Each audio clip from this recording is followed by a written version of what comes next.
Hello, everybody. The CSAT 2024 exam has just got over, and students are filing it that this year's paper was a little easier than 2013's question paper. So, here is my first impression about the CSAT paper. Well, the biggest reason why students are finding it easy is because this year there was no question from the topic permutation and combination. And we have also seen that the paper has got some very easy questions from logical reasoning, from topics like clocks, calendars, sequence, which UPSC had missed in the last 2 years.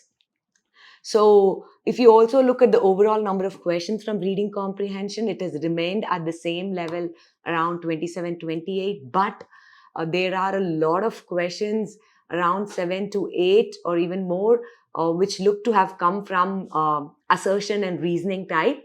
So, if the students are able to crack this right with a little bit of logical reasoning questions, then I think this paper looks easy to clear and qualify so that you can look forward to the mains exam. Now we will look at question paper set D series, and I'm here to work out with you questions from the CSAT paper had just got over, and we are here to look at the questions from aptitude and logical reasoning and try to solve them along with the answer key. So here we move to the first question. Let's now look at the CSAT question paper 2024 and also look at the answer key and its working out from the areas of logical reasoning and aptitude. So here we have question number 5, 222 to the power 333 plus 333 to the power 222 is divisible by which of the following numbers? So from this area, this question is from the area number system, and in number system there are two subtopics which are covered by this question. Subtopic unit digit and the subtopic rules of divisibility. This question is testing a knowledge of both the areas. So let us go ahead and see what we can do with the question.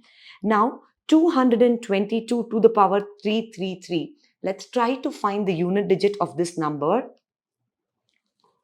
222 to the power 333 plus, the question says 333 plus 222.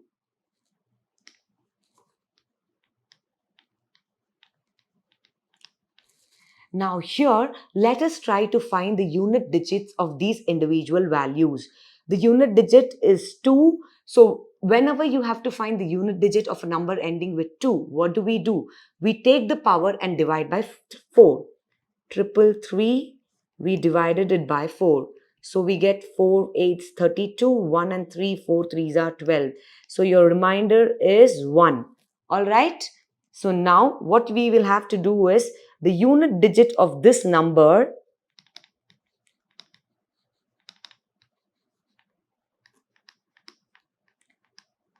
is nothing but 2 to the power of 1, which is 2.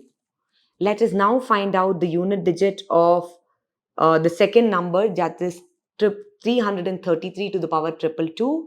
I will change the color. So we will divide, because you have 3 in the unit digit. So what we have to do, divide the power by 4. So we will get 4 5s are 20. Then you have 2, another 4 5s are 20. Your remainder is 2. So what is your unit digit here?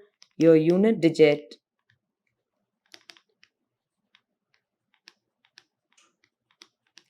is nothing but 3 raised to the power of 2, which is 9. Now look at this. If the unit digit of this number is 2, the unit digit of this number is 9. If you add 2 plus 9, what will be the unit digit of this entire sequence? So, the unit digit of this entire sequence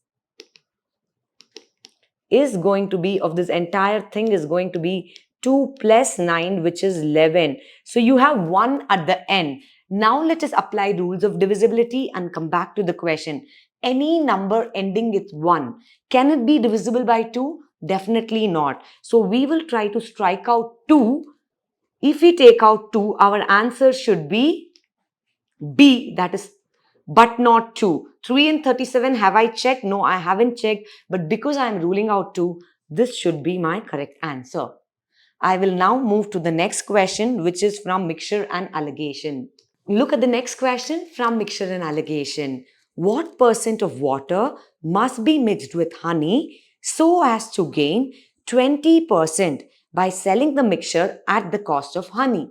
Let's try to understand the question. So, what percent of water you would mix with honey so as to get 20% by selling the mixture at the cost price of honey? So, let us go ahead and try to solve this problem. So now, whenever you have a question from mixture and allegation, I've always told students, we will write the dearer quantity, that is the costlier quantity, on one side and the cheaper quantity. Now in this case, what is the dearer quantity? It is honey. What is the cheaper quantity? It is water. Now let us assume the cost price of the honey is nothing but 100 rupees. Okay, this is an assumption. What is the cost price of water? We should assume it to be 0 rupees. Is this clear? Alright. Now, this is sold at a price. Alright. Now, let us calculate the price in a way that they are asking you, they make 20% profit on this mixture. Now, let us assume 100 is the cost price of honey.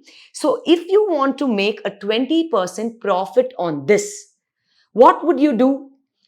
You would have to sell, let's say if the value of honey is 100, you will sell it at 120, right? Now, the question says 20 ml of water is added to this mixture. So, what has happened? 20 ml of water is added to the mixture.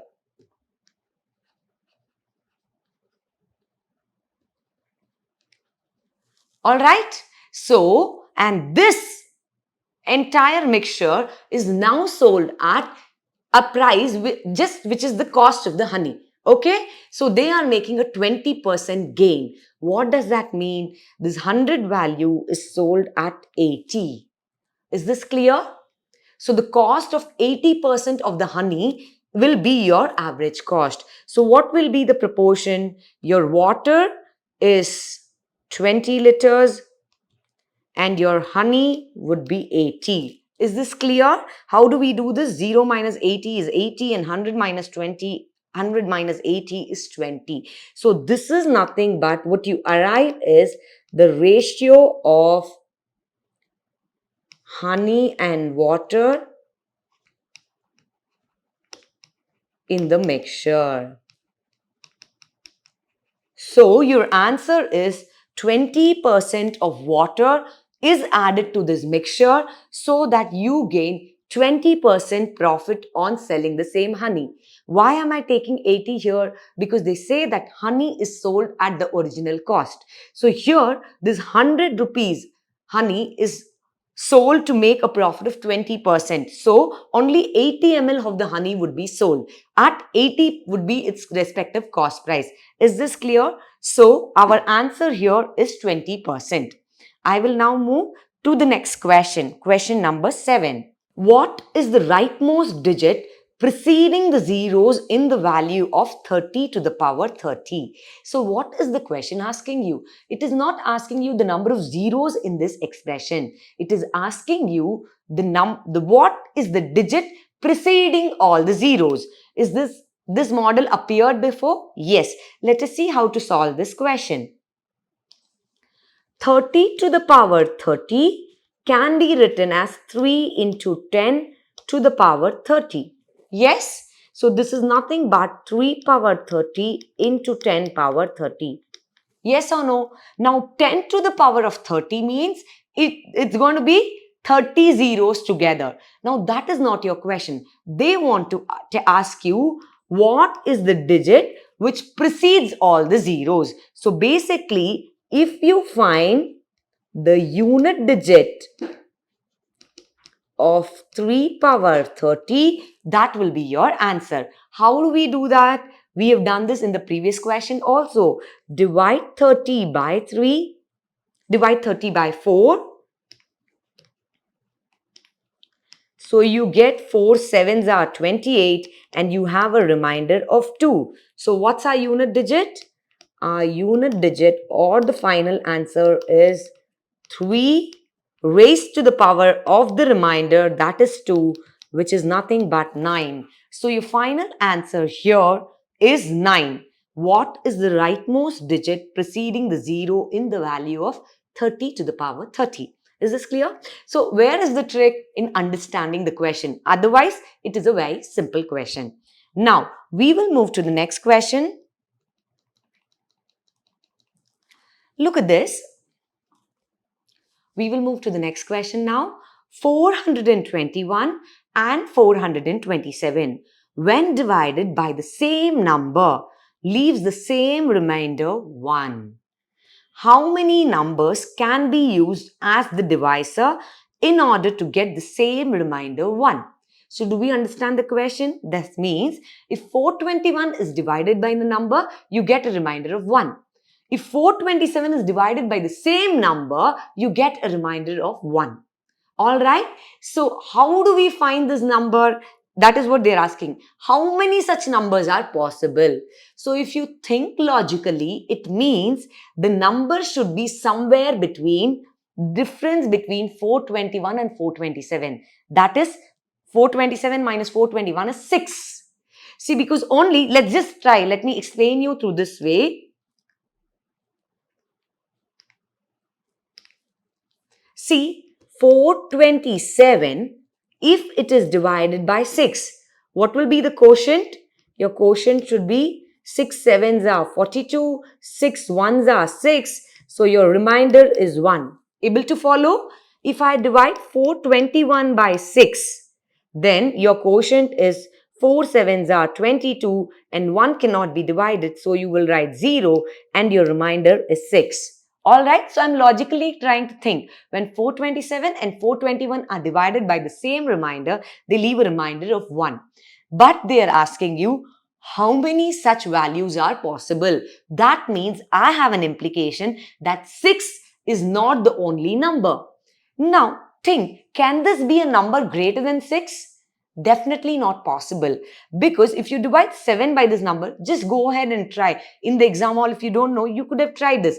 Let's see, just for your understanding. See, if I divide 427 by 7, my quotient should be 7 6 are 42, 7 ones are, remainder is 0. But if I am going to divide 421 by 7, my quotient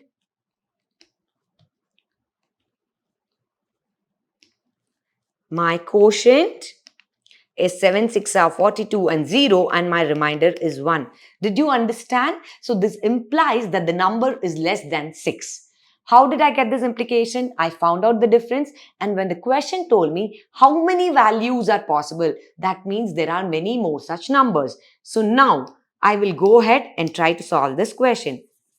Now I have understood that these number of values, this n, can be anywhere from 1 to 6. Yes? So these 6 are the possible values of n. And now I will work out one by one and see if it's possible. See, 1 is ruled out. 1 when divided by any number will not leave a remainder. So I am going to cancel 1. Can we try with 2? See, it's very simple. The number ends with 7. So the remainder would be 1. The number ends with 1. So the remainder is 1. So 2 is a possible value. So I will now select 2 is possible. 3. Let me try to divide 3. 427 divided by 3. The quotient is 4 ones are 4, 1, 2, 4, dividing by 3, 3 ones are 3, and 1 and 2, 3 fours are 12, 3 twos are 6, so my remainder is 1.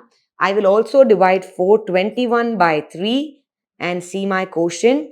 3 ones are 3, 1, 2, 3 fours are 12, 1, 0, my remainder is 1. So is 3 also a possible value? Yes, it is. So you will also select 3. Can we go try ahead with 4? Yes. So now I'm going to take this here and try with 4. 427 divided by 4. The quotient would be 1 and then 0 and then 6. So your remainder is 1. If I divide 421 divided by 4, my quotient is 4 ones are 4, 0, 4 fives are 20, remainder 1. So 4 is also a possible value to this question. Shall we go ahead and try with 5? See, 6 I have already reduced. Now let me try with 5. See, look at the question. The number 427, when divided by 5, definitely the remainder would be 2. And when 421 is divided by 5, it is 1. But however, with 5, it does not leave a remainder of 1. So 5 is also ruled out. What is the question asking us? How many numbers can be used as the divisor? So my answer would be 2, 3, 4 and 6. 4 is the answer. All right. So here D, 4 is your correct answer. I'm now moving to the next question. This question is from HCF, a subtopic of number system. A can X contains 399 liters of petrol and a can Y contains 532 liters of diesel. They are to be bottled in bottles of equal sizes so that the whole of petrol and the diesel can be separately bottled.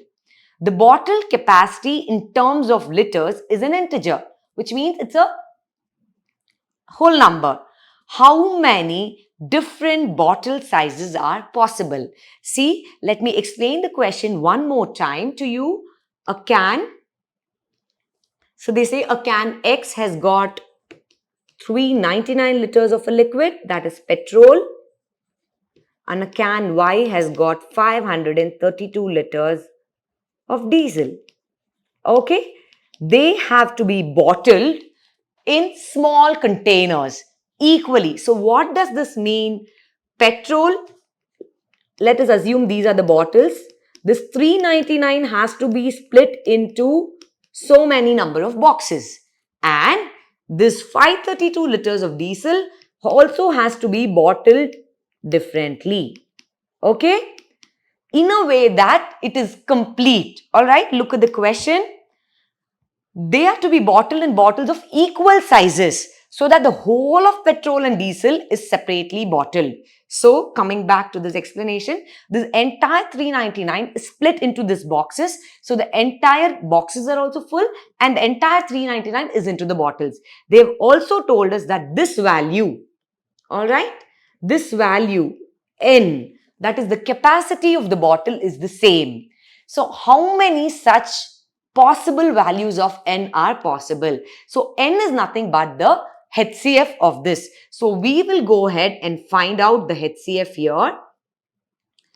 So 399 and 532, you can definitely go ahead and try 2, 3 and so on, but you will realize that 2, 3, 5 is not possible. So it is possible with 7. 7, 5 is 35, 4 and 9, 7 sevens are 49. 7 sevens are 49, 4 and 2, 7, 6 are 42. 57 and 76 should be commonly divisible by 19. So 19, 3 is 57 and 19, 4.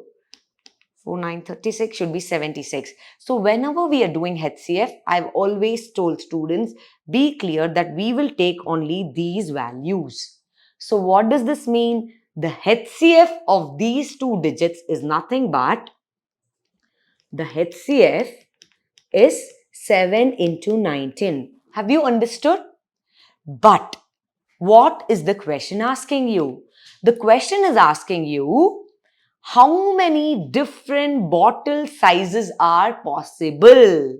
So, basically, it is not asking you the HCF, the number as such. It is asking how many such possible values are there, how many possible factors are there in which you can divide 399 and 532. Is this clear? So what are the possible factors? See, the possible factors are, coming to the final answer. So you can either bottle them in 7-liter bottle each. It will be completely divisible. You can bottle them in 19 liters separately. You can also bottle them in 1 liter. Yes. And you can also bottle them in 7 into 19. 7 into 19 is 7, 9 is 63, 6, 7, 1 and 13. So these are the possible values for the answer 4. Ma'am, is there another way to find out? Yes. See, how do we find out number of factors? I have also done another method. See, if you know that a number, okay, is expressed as 7 into 19. So that's your HCF, right? What are the number of factors for this number? Number of factors of n can be written at, what is the power of 7? 1. So 1 plus 1. Alright?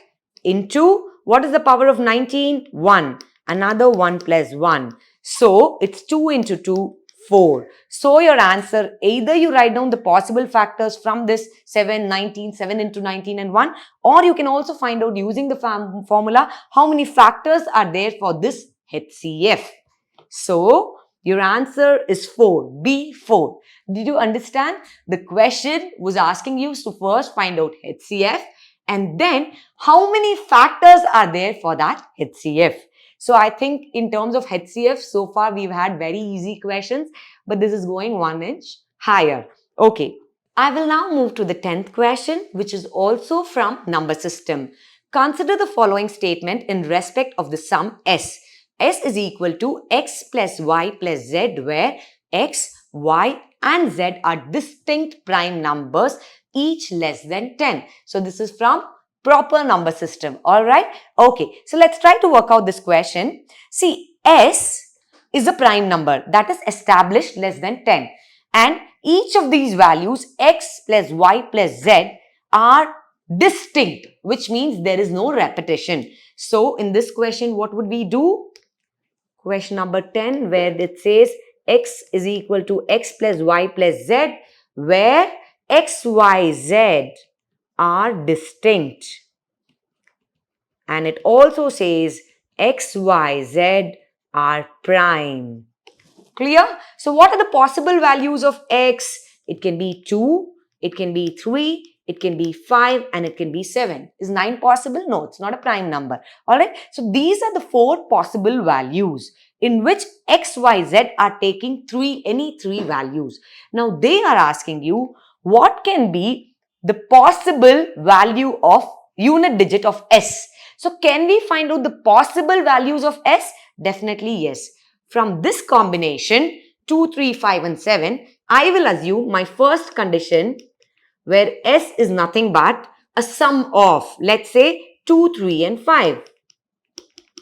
I am omitting 7. In my second combination, my S can be a combination of 2, 3 and 7.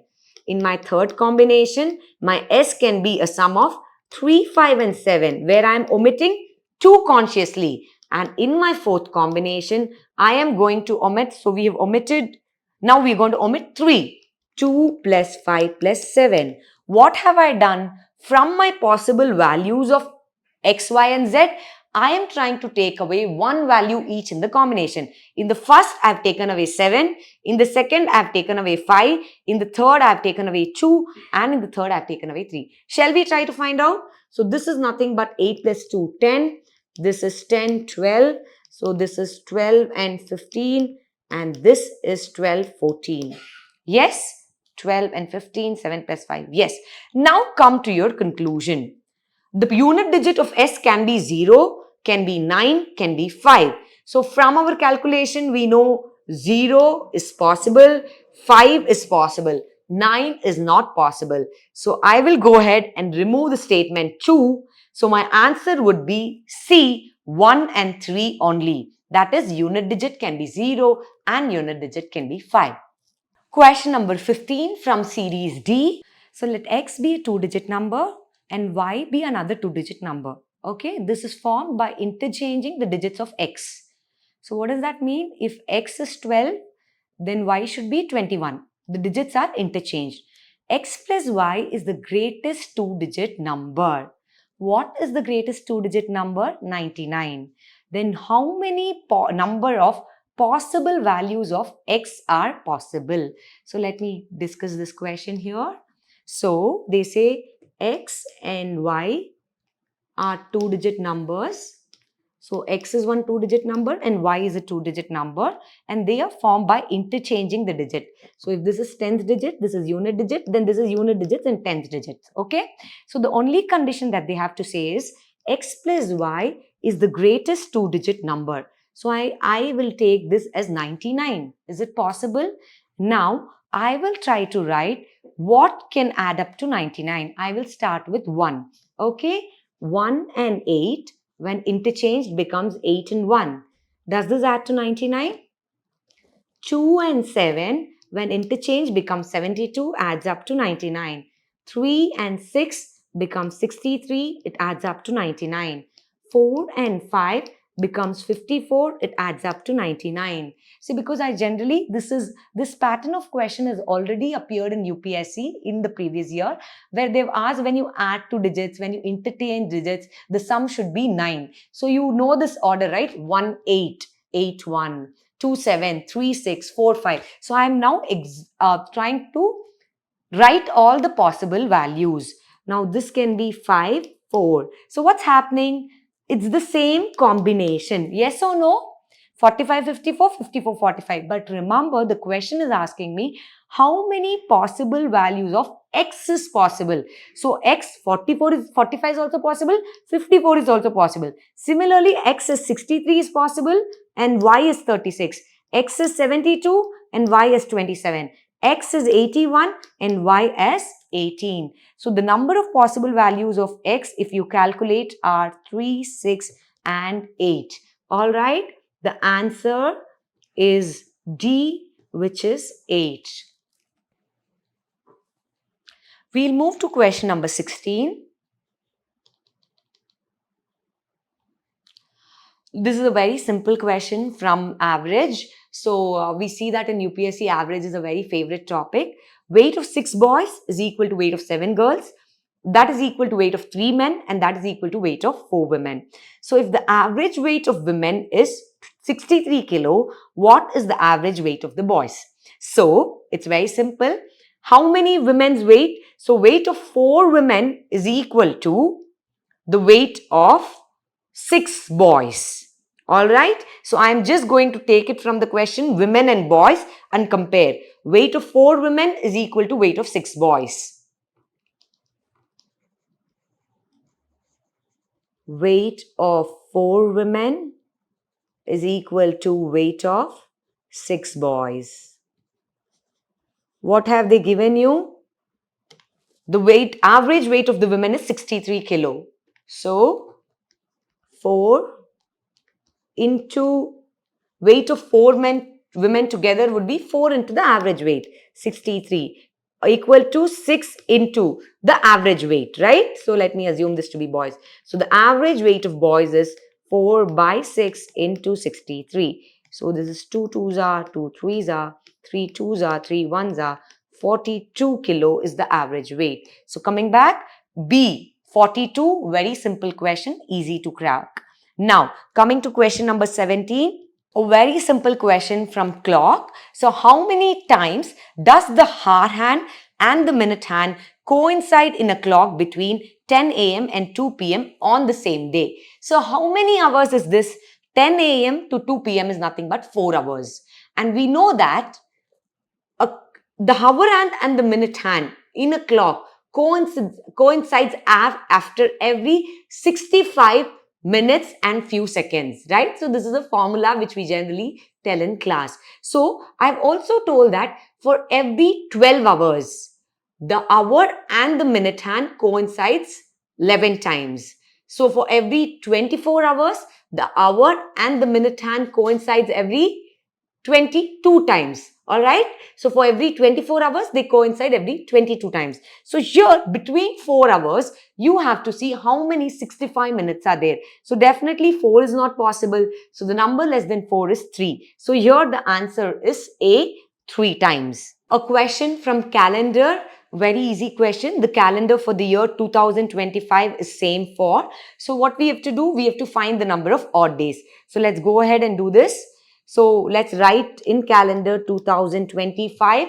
2025 is nothing but an ordinary year. So it will have how many odd days? Number of odd days in any ordinary year is 1, right?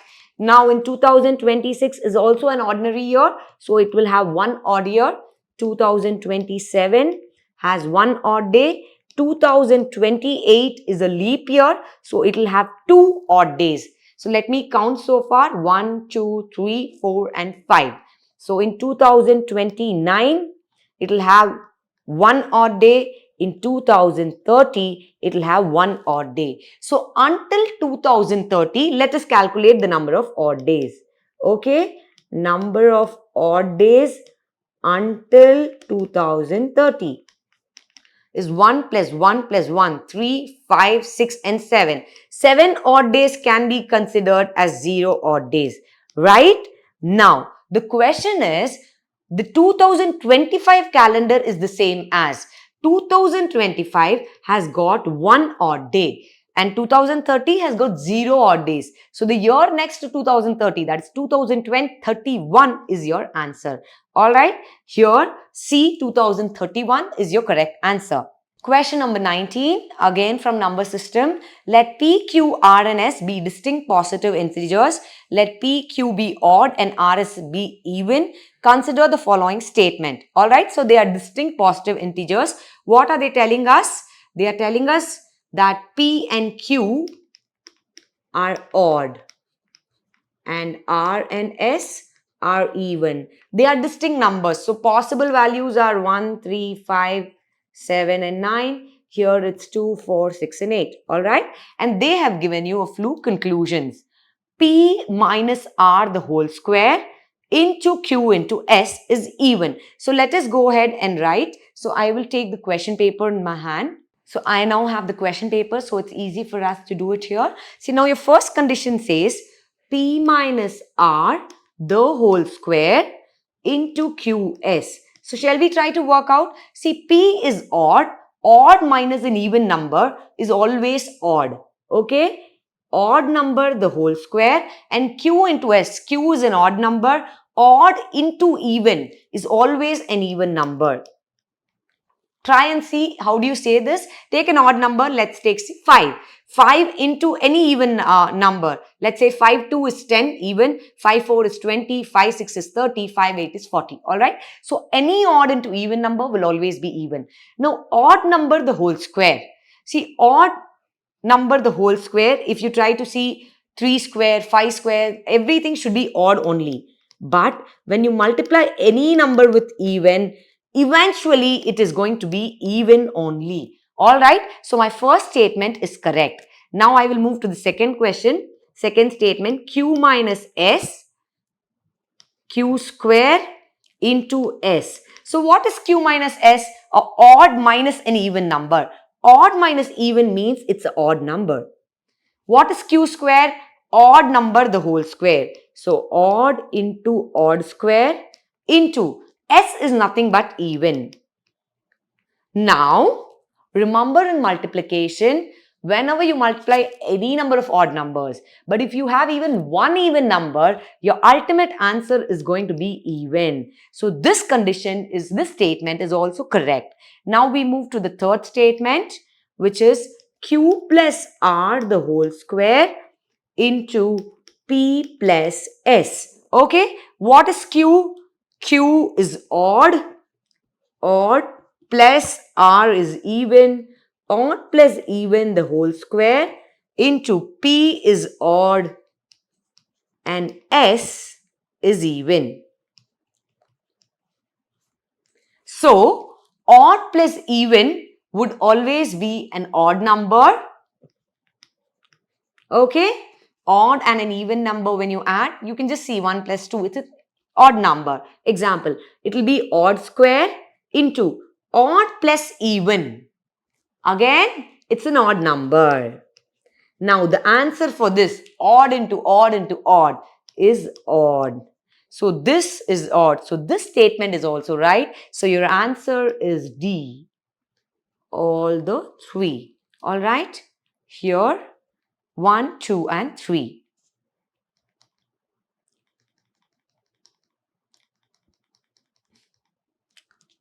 We move to the next question, 20. A very easy question, direct formula.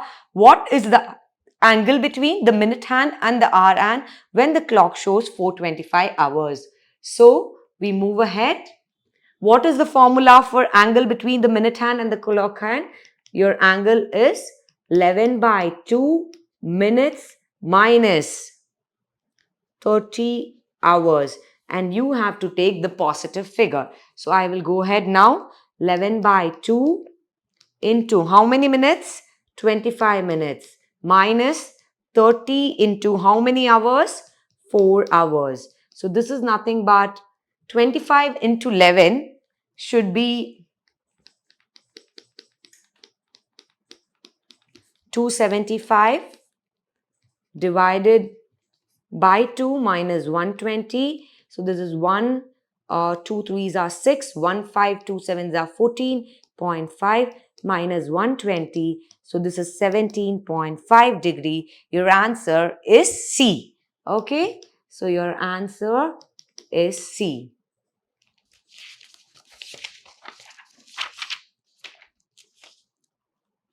We will now move to the next question. Question number 25, question from Q, very simple question. See, what is the least possible number of cuts required to cut a cube into 64 identical pieces? See, the only thing that you have to understand is, if a cube is cut and it is resulting into 64 identical pieces, okay, that means, okay, there should be how many cubes on each side? 4, right? Why? Because some number to the power cube is 64, right? So, if we do this,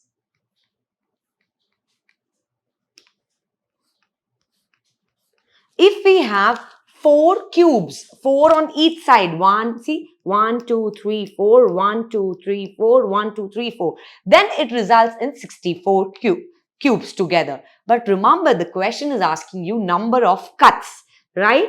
So the number of cuts are here 3 cuts into plus, we don't into because we are adding, we are trying to find out how many cuts are there. 3 on this side, 3 on this side, and 3 on the other side. So my answer is 9. That is, answer for this question is B. Shall we move to the next question? 27. A certain number of men can complete a piece of work in 6k days, where k is a natural number. But what percent should the number of men be increased so that the work can be completed in 5k days? Alright, how do we solve this question? Look at this, we have two data, we have men and we have days, okay? So let's assume X number of men are working and they can complete the piece of work in 6k days. So what does this mean? How many are the man days? We generally do this in any time and work problem. So if we say 5 men can complete the work in 3 days. So we say the number of man days are 15. And I always tell students, just invert 1 by 15, right? But here, because we have to find the value of X and K, I am not inverting. The number of man days will be 6xk. Alright, now what has happened? By some percentage, the number of men has increased. So let me assume it is X plus that small percentage would be Y. Alright, so when I increase this, my work gets completed in 5k days. Is this clear? Now, what are the number of man days? See, remember, if men are increasing, days are going down. But the number of man days has to be the same. So, this and this man days will remain 6xk. Now, this is a simple equation where I will write x plus y into 5k is equal to 6xk. Alright? And what do we do now here? I will cancel k and I will write 5x plus 5y is equal to 6x, which means I will say 5y is equal to 5x comes on this side, so this becomes x. All right. Now, should we find out? We have to find out what is the percent of increase. So, y is nothing but 1 by 5 of x. Did we get the answer? If x is, let's say, 100, then y would be 1 by 5th of 100, that is 20 percentage, because the question is asking you in percentage. All right. So if x is 100, then y would be 1/5 of 100, that is 20 percentage. So your answer is C, 20 percentage. Time and work questions, I think, have gone a little tougher from the previous years. But nevertheless, if you just have to qualify this paper, there are a lot of easy questions. So we will now move to question number 28. This question we've already done in the CSAT crash course that we had a few months back. So the same model has come. X, Y, and Z can complete a piece of work individually in 6 hours, 8 hours, and 8 hours respectively. However, only one person at a time can work in each hour, and nobody can work for 2 consecutive hours. So what does that mean? If S is worked, X is worked, and then Y would be working. All right. And if Y is working, he cannot work again. Either X will come back or Z will come back. All are engaged to finish the work. What is the minimum amount of time that will take to finish the work? Okay, so question number 28, although it looks very simple, there's a small trick, and time and work, although it's a topic that most of us generally prefer to do, there's a small twist with the question. So X, Y, and Z can complete a piece of work individually in 6 hours, 8 hours, and 8 hours respectively. However, only one person at a time can work in each hour, and nobody can work for 2 consecutive hours. All right.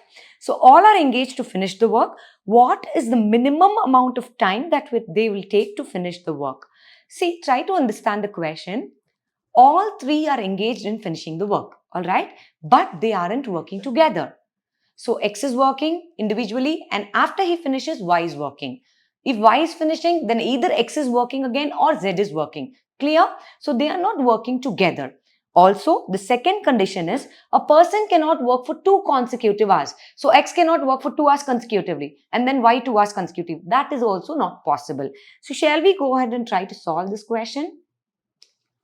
Question number 28 as per answer D. All right. We'll now go ahead and solve the question. See, X, Y, Z. So how much do they solve? I generally tell that when you have question and time and work, always invert. So X takes 1 by 6, finishes 1 by 6 of the work in 1 hour. Y finishes in 1 by 8 and Z finishes in 1 by 8. Okay. Now, what does it mean? X works, then Y works, then Z works, then X works, then Y works, then Z works. This is one possibility. However, they are asking you that the work should be finished faster. So understand there is also a possibility that X works, Y works, again you bring in X, and then maybe Y or Z can work, again you bring in X. Why will I do this? Because I know that X is a person who is more efficient. X is faster. So what am I trying to do? I am trying to give more time for X so that my work becomes faster. All right. So now let me solve this question. You understand the efficiency part? Now I am going to make X work after either Y or Z. See, Y or Z is not a concern because both of their efficiencies are same. All right. So what I'm going to do is first I'm going to make X work. Then I can let Y or Z work. Again, I'm going to make X work. Then Y or Z. Again, I'm going to make X work. Then Y or Z. Are you able to understand the pattern? So what I am going to do is whether this is Y or Z, their efficiency is same 1 by 8. So I will find out efficiency of X plus Y, which is 1 by 6 plus 1 by 8. So together LCM could be 24, 6 plus 4 and 4 plus 3. So this is 7 by 24. All right. So which means if these two individuals are working together, they are finishing the work in they are finishing 7 by 24th of the work. Understand? Generally, when we do x plus y, we find out 7 by 24th of the work is done in 1 hour, right? But here, they are not working together. They are working alternatively. So, which means x and y or z, whatever it is. See, for the purpose of the question, I'm not going to say this can be either y or z, y or z, y or z. Doesn't matter. But when they work together, they will finish 7 by 24th of the work. Is this clear? When they work together, they finish 7 by 24th of the work. When they work together, 7 by 24th of the work. All right? And this 7 by 24, see, this is the amount of work, okay? Amount of work that they are finishing.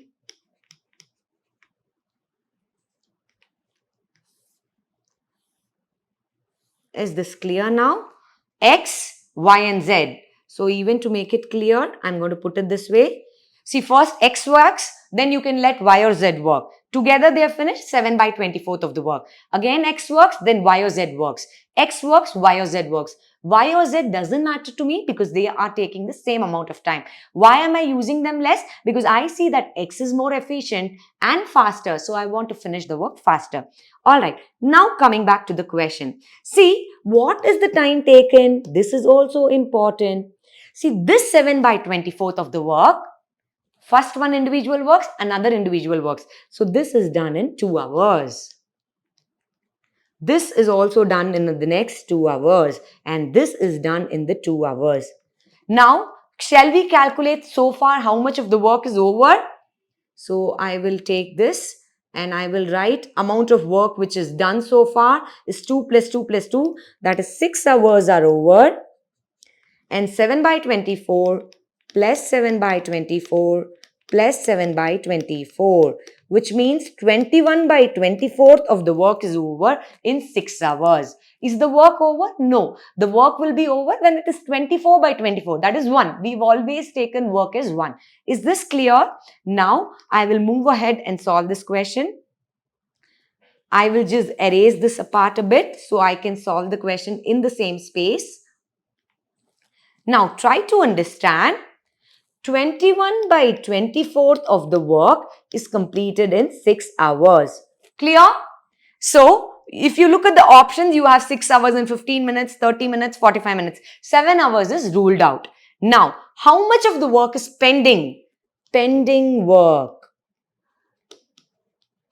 is 1 minus 21 by 24, which is 24 minus 21, 3 by 24, which is 1 by 8. Okay? So, if I let Y or Z to work now, then what will happen? This entire 1 hour will also be consumed because they will consume this 1 by 8 of the work in 1 hour. But if you look at my proportion, the way they have worked, look at this, X, Y or Z, X, Y or Z, X, Y or Z. So, I can have X to work again. Is it possible? So, now what we did, the pending work is 1 by 8 and the X efficiency is nothing but 1 by 6. The time taken by X would be 1 by 8 by 1 by 6. That is 6 by 8, which is nothing but 2 3s are 4 and 3 by 4 of an hour. Clear? So, this will come to the denominator, numerator. The 6 will come to the numerator. It will become 6 by 8. I will cancel it by 2 3s are 6 and 2 4s are 8. So, we have 3/4 of the hour will be consumed. Alright. Now, we have to write it in minutes. So, 3/4 of the hour is nothing but 45 minutes. So, our answer would be C, 6 hours and 45 minutes. In this question, your answer is C, 6 hours and 45 minutes.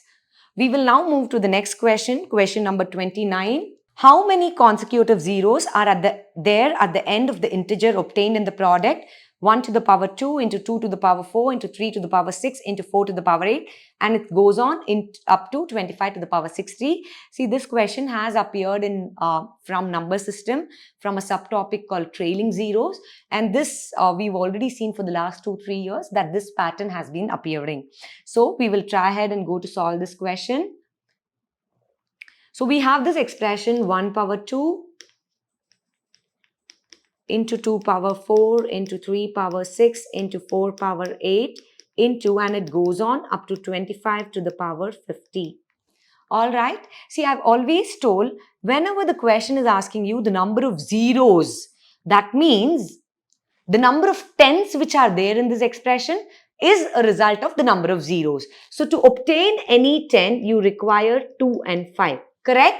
So the maximum number of 2's and 5's which are there in this expression will be the result of the number of zeros in this expression. Clear?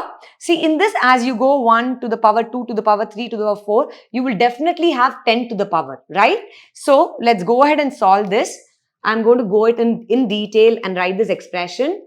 So 1 to the power 2, 2 to the power 4, 3 to the power 6, 4 to the power 8, 5 to the power 10, okay, 6 to the power 12, 7 to the power 14, 8 to the power 16, 9 to the power 18, 10 to the power 20, 11 to the power 22, 12 to the power 24, 13 to the power 26, 14 to the power 28, 15 to the power 30, 16 to the power 32, 17 to the power 34, 18 to the power 36, 19 to the power 38, 20 to the power 40, 21 to the power 42, 22 to the power 44, 23 to the power 46, 24 to the power 48, and 25 to the power 50.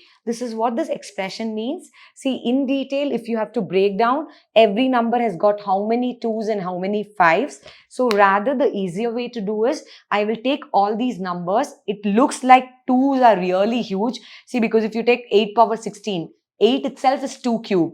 So 2 cube to the whole power 16 means there are so many 2's in this expression. So the possibility, or in fact, it is very clear that the number of 5's are lesser than the number of 2's. So what I will just go and find out how many 5's are there in this expression. 5 to the power of how much? And from there, I will be able to say that many number of zeros are there. Okay. So 1, 2, 3, 4. See, 5 power 10. We will circle this. So how many 5's are there in this number? 10. Okay, then we will go ahead. So we already have 10 to the power 20. So that means this is already solved. So let's say, let me just calculate 5 to the power how much. So there are 25's in it, right? 10, 20. What I mean to say is 10 power 20 can be written as 2 into 5 to the power 20. So there are 25's in it. So 20. Then I'm looking for 5, 5, 5. I have this here. How many 5's here? 30. Again, 5, 5, 5. How many 5's here? 40. 5, 5, 5. How many 40's here? 5's, 50. So shall we go ahead and add this? So this is one. Yes. Are we missing out on any 5? 5, 10, 15, 20 and 25. All right. Now, another thing that we have to consider here is when I say 25, right? 25, I've taken it as 50. Now, this 50 may not be right. Why? Because 25 is nothing but 5 square to the power 50, right? So, how many 5's are here? 100. So, I will write 100 5's. Now, let me add 140, 170, 190 and 200. So, our final answer is D, 200. The only place where many students can go wrong here is they would have considered 50 here directly. So, that will be 50 plus 40, 90, 120 and 150. But 150 is nowhere given. So, this gives you a mode of self-correction to look back into the question. 25 is nothing but 25 is nothing but 5 square. So 25 power 50 is nothing but 5 to the power 100. So 100 fives are there in this expression. Alright, I will now move to the next question. Answer here is D200. So we have a question from number system. Look at question number 30. On January 1st, 2023, a person saved 1 rupee. On January 2nd, 2023, he saved 2 more than that on the previous day. On January 3rd, 2023, he saved 2 more than that on the previous day, and so on. At the end of which date was his total savings a perfect square as well as a perfect cube? So shall we go ahead and solve this question? So here we have January 1, 2, 3 and so on. On the first day, how much did he save? 1 rupee. On the second day, he saves 2 more than the previous day. So 3 rupees. On the third day, he saves 2 more. That is 5. So these are the dates. Now your answer is only, your option starts from 7, 8, 9, 10. So I'm just going to write all the dates without even considering 5, 6, 7 and 8 and 9. And let's see if you're able to find any answer. It starts from 7. So I'm just going to write this progression. If you see, this is an odd series, 1, 3, 5. So he's going to save 7 rupees, then 9 rupees, then 11 rupees, then 13 rupees, then 15 rupees and 17 rupees. And it goes on. Shall we go ahead and total? See, our answer, they are asking at the end of which date the total saving is a perfect square as well as a perfect cube. So I am going to start adding up to 7th because my options start from 7th only. So total savings. Let's take the total savings on 7th is nothing but 13 plus 11, 24, 33, 40, 45, 48 and 49. Is this a perfect square? Yes, but it's not a perfect cube. Now, I'll go ahead and calculate my total savings on 8. So this will be 49 plus 15. That is 64. Is this a perfect square? Yes, 8 square. Is this a perfect cube? Yes, 4 cube. So, on the 8th of January 2023, your total savings will be both a perfect square and a perfect cube. So, your answer here is B, 8th of January 2023. We are now moving to question number 34, a very simple question from sequence, very easy to get 2.5 marks. And I think this is the reason why I said this year's paper is easy to qualify when compared to the previous year, because there are a lot of low-lying fruits, some very easy questions which you can easily clear and try to get that 66 marks. Okay, look at the sequence A slash BCD slash BBCD ABC slash D ABC slash DD. What is the pattern? It's quite simple. The letters A, B, C and D are repeating twice. In the first, it's A, B, C, D. Second, it's 1A but B repeats twice. Then C, D, A, B, C repeats twice. Then D repeats twice. So your final answer is A, C and D. That is C. Option C is the correct answer. We moving to next question. Next question is from profit and partnership. So very easy question. See, 2 persons are entering into business. P is putting 14,000 more than Q. All right. But P has invested for 8 months and Q has invested for 10 months. If P's share is 400 more than Q's share, out of the total profit of 2,000, what is the capital contributed by P? Now, from this question, it's easy to find out the profit sharing ratio. Why? Because the profit is given. So, look at this. What do they say? P and Q. So, the total profit, they say the total profit is 2,000 rupees. And P is earning 400 more than Q. So, if Q is Q, then this is Q plus 400. So, if you solve this equation, Q plus 400 plus Q is 2000. Then 2Q is equal to 1600 and Q is 800. Which means the profit shared by P and Q, P is 1200 and Q is 800 and together they share 2000. Okay. So their profit sharing ratio would be 4 threes are, 4 twos are, 3:2. Is this clear so far? Now, what are they asking us? They are asking us about the amount invested. The easier way I would say to do this is, well, let's just write. So, go from the options and try to find out. See, let me take the first option. Let's say A, capital 30,000. Okay. So, we move to the next space. Capital and time.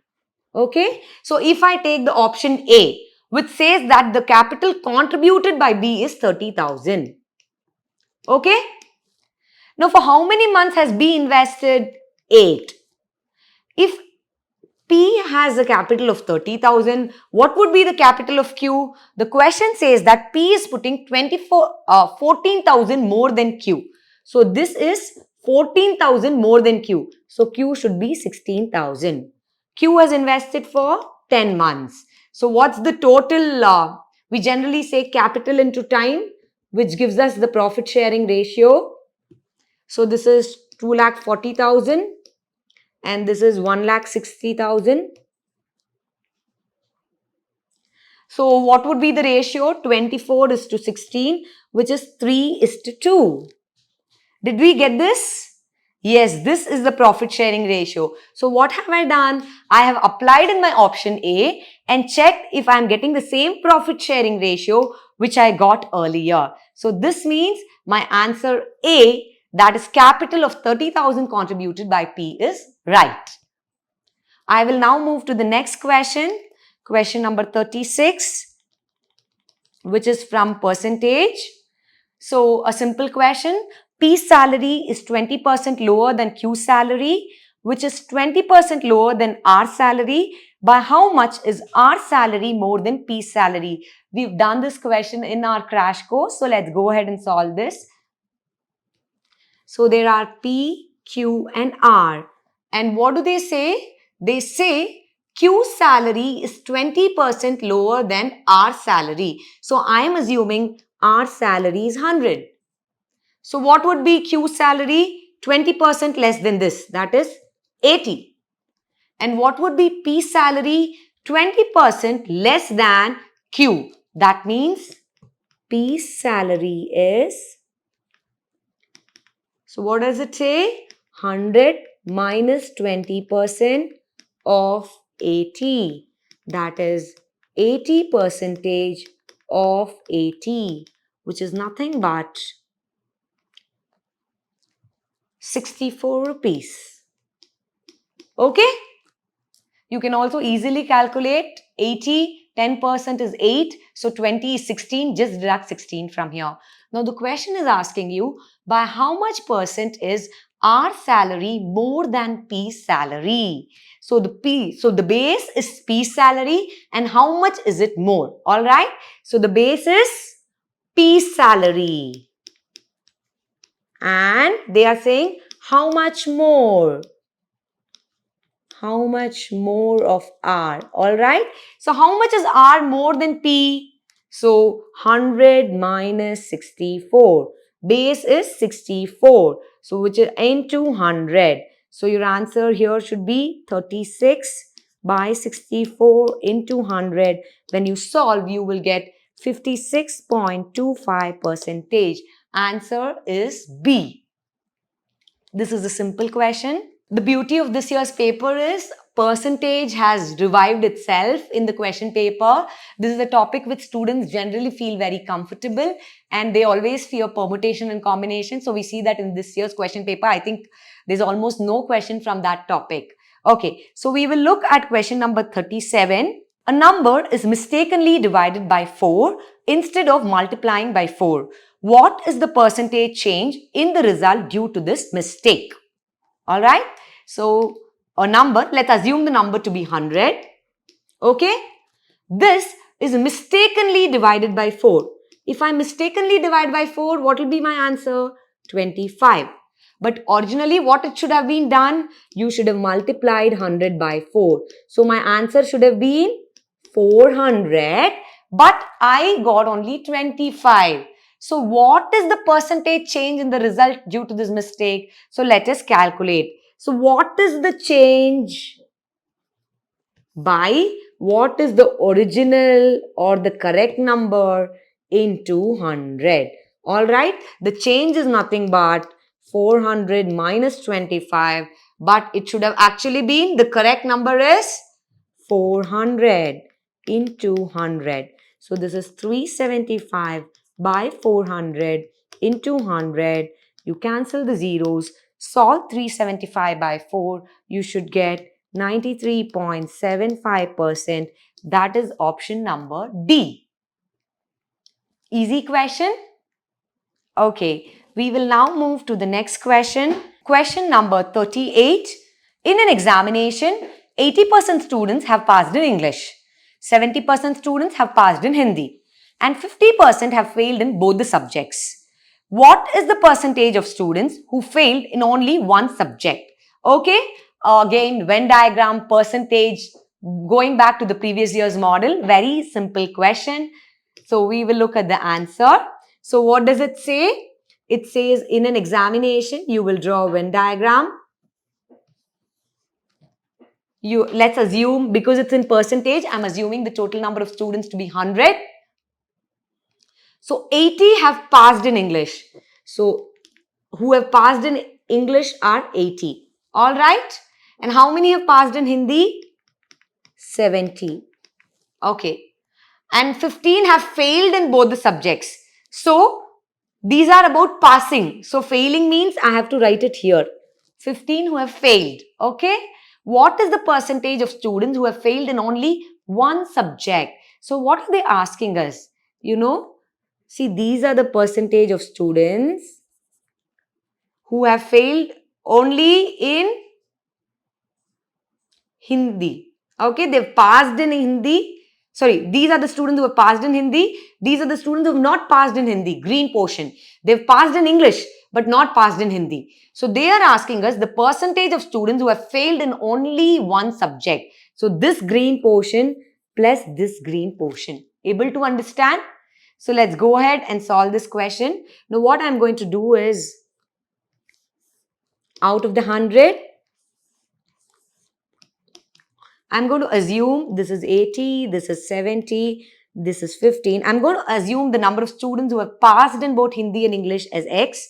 So this will be 80 minus X and this will be 70 minus X. So I'm now going to equate 80 minus X plus X portion plus 70 minus X plus 15 is nothing but 100.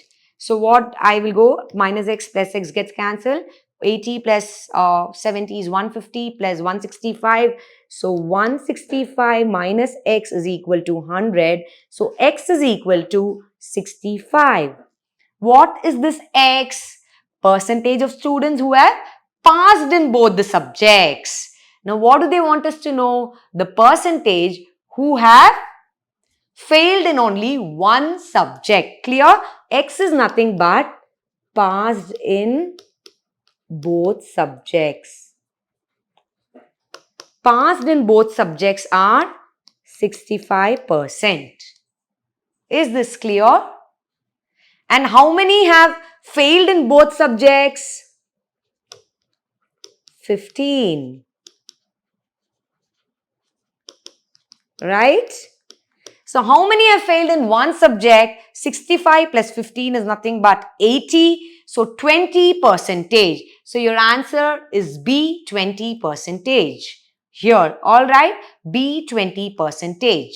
If you also want to check this answer once again, see, I told you the green portion is our answer, right? So what is 80 minus X? 80 minus 65 is 15. And what is 70 minus X? 70 minus 65 is 5. So 15 plus 5, 20% is your answer. Alright, I have shaded the green portion because this is what the question is asking us. We will now move to the next question. Question number 39 about ages. UPSC used to ask these questions very frequently, but last 2 years it wasn't there. So it's here back. A father said to his son, "N years back, I was as old as you are now. My present age is 4 times your age N years back. if the sum of the present ages of the father and the son is 130 years, what is the difference of their ages? Okay, it looks like a riddle, but let's solve this question. You will have to derive simple algebraic equations and then solve. Okay, look at this. So I will write father and son. Okay. Now, what does the father and son? I'm going to assume one of the ages because only then it will make easier for us to solve the question. So I'm going to assume let S be the age of the son. All right. Am I assuming it to be the current age? Yes. So I have to write all this currently. Current age of the son. Clear? So he says n years back. So time period n years back. Okay. I was as old as you are now. So what is his current age? His current age is S. So this is current age. Okay. I am assuming current age to be S. Let's draw, if needed, a tabular column. Okay. So his current age is S and he says that n years back, I was as old as you are now. So he's S. Okay. Clear until this? My present age is 4 times your age n years back. My present age. See, what is the present age of the father? You can take it as S plus N. Right? And he's also giving you one more thing. It is 4 times. So you can write it in two ways. 4 times your age n years back. What was the son's age n years back? S minus n. So 4 into S minus n. Do you understand this? I have written the current age of father in two expressions. S plus n. Okay? Because S was n years back, so now S plus n. And otherwise he says 4 times your age n years back. So current age is S. So S minus n is his son's age n years back. And the father's age is 4 times S minus n. Okay? What have they given? The sum of the present ages of father and son is 130 years. So this is given to us. Given father plus son is 130 years. And what is asked? Difference of their ages. Father minus son is how much? Is this clear? So what we have to do? We have to solve equations from here. See, in this portion, two expressions denote the same thing. So I will just work out and get an expression. S plus n is equal to 4 into S minus n. So S plus n is equal to 4S minus 4n, which means 4S minus S on this side, 3S is equal to plus 5n. Okay, or let me write it this way. 3 S will come on this side. So 4S minus S is 3S minus 5n is equal to 0. Okay, S plus n is equal to 4 into S minus n, which means S minus S minus 3S plus 5n or 3S minus 5n is equal to 0. And this is my first quadratic equation. So now we will go to the second equation. Okay, so here we know that the F plus S is 130 years and F can be written as 4 into S minus n plus S is 130. So that is 4S minus 4n plus S is equal to 130, which is 5S minus 4n is equal to 130, and this is the second equation. Simplify S and n. So we see that we may have to multiply and get. So now I'm going to just multiply, write these equations on another page. 3S minus 5n is equal to 0, and we had 5S minus 4n. 5S minus 4n equals 130. Equation 1 and 2. We will multiply the first equation by 5 and the second equation by 3 and eliminate s. So this will be 15s minus 25n is equal to 0 and 15s minus 12n is equal to 390. I am going to subtract. So I'm going to change the signs here. This becomes minus, this becomes plus, and this becomes minus. All right. Here. So 15s minus 15s gets cancelled. Minus 25n minus 12n plus 12n becomes minus 13n is equal to minus 390. So your n is nothing but 3. All right. Now I have to go back and find the value of s. So what did this expression say? S plus n plus s. Yes, father plus son. So I'm going to substitute this here. S plus n plus s is 130 years. So I've just found out the value of n to be it's 30. So I'm going to substitute this now here. So 2s plus 30 is equal to 130. So 2s is nothing but 100 and s is equal to 50 years. So the current age of the son is 50 years and the current age of the father is 50 plus 30, 80 years. Did you get this? See, the current age of father and son. Son is nothing but 50 and father, son we have derived s as 50 and the current age of the father is 50 plus 30, right? S plus n. So 50 plus 30, 80 years. They have asked us f minus s, which is 30 years. So your answer is A, 30 years. I will now move to the 50th question. It's a factual question. So they have given you 3 denominators. Consider the following. 1000 liters is 1 cubic meter. This is right. Metric ton is equal to 1000 kilo. This is also right. 1 hectare is equal to 10,000 square meter. This is also right. So your answer is all the above. That is D, 1, 2 and 3. So in this video, we have discussed question numbers, all the questions from aptitude and logical reasoning of the pattern D from up to 1 to 40. Thank you.